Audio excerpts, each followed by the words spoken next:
Today, we're going to tackle a feeling I think a lot of us know all too well: the paradox of earning more money than ever, but still feeling like you're just stuck on a financial treadmill, going nowhere.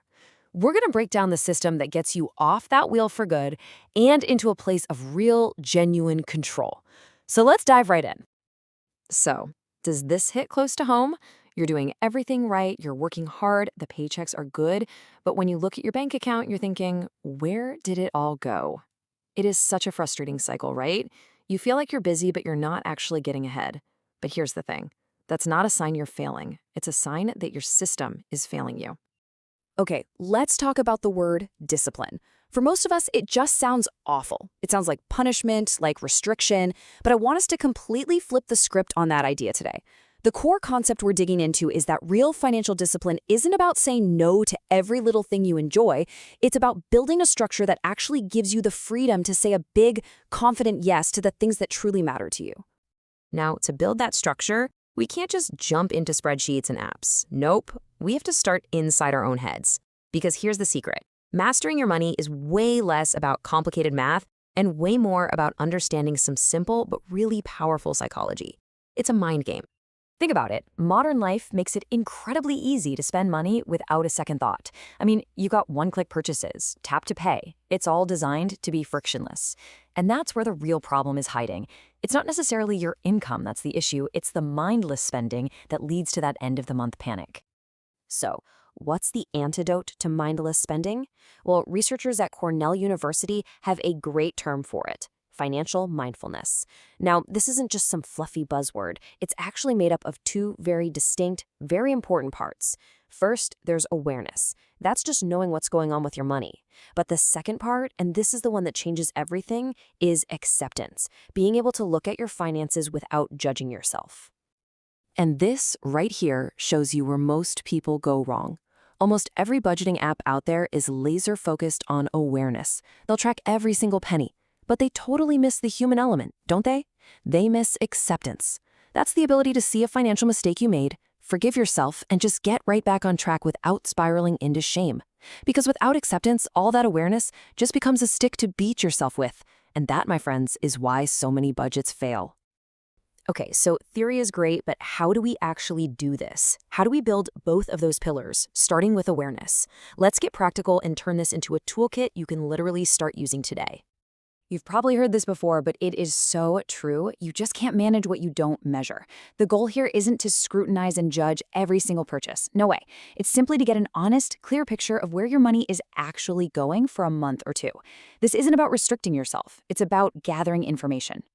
And as you start paying attention, I bet you're going to start noticing some of these usual suspects, these budget wreckers. You know, the little things that just seem to bleed your account dry without you even realizing it. That subscription you totally forgot you had, the delivery fees that add up to more than the actual food, or that just one coffee that somehow happens every single day. Just seeing them written down is a huge first step.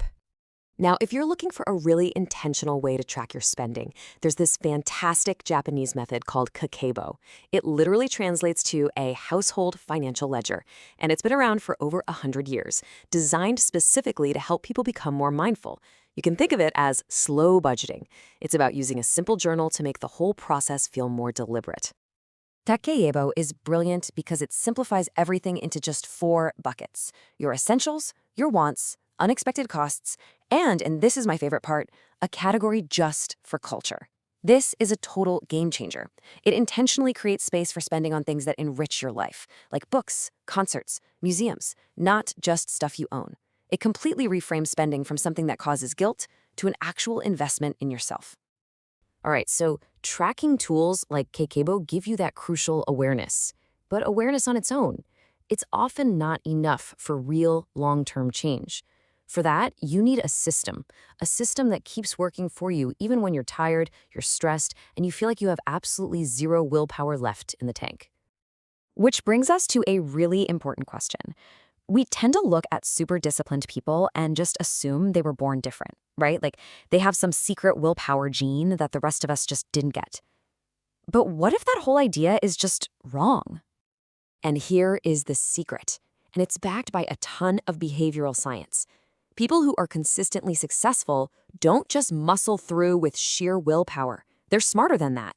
They actually design their environment and their habits to make willpower totally irrelevant.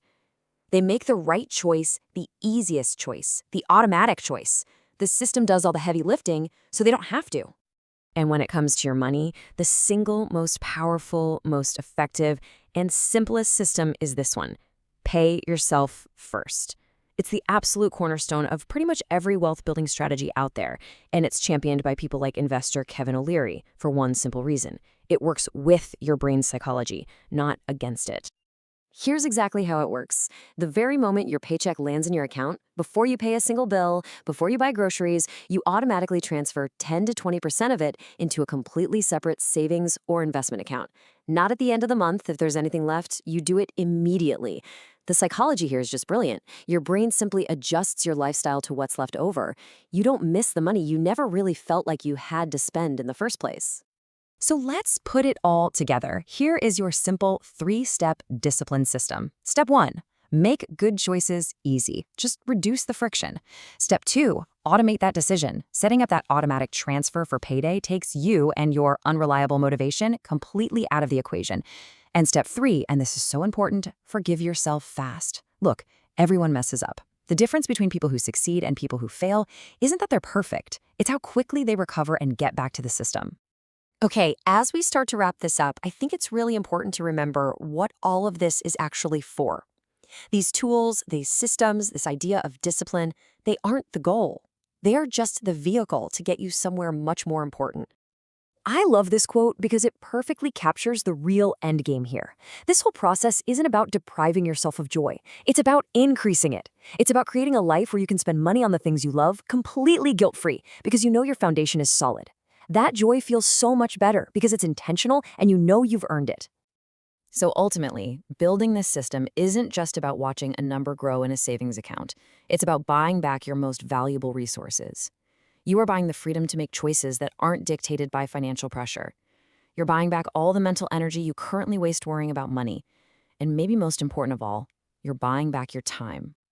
And that leaves us with one last, really powerful question to think about.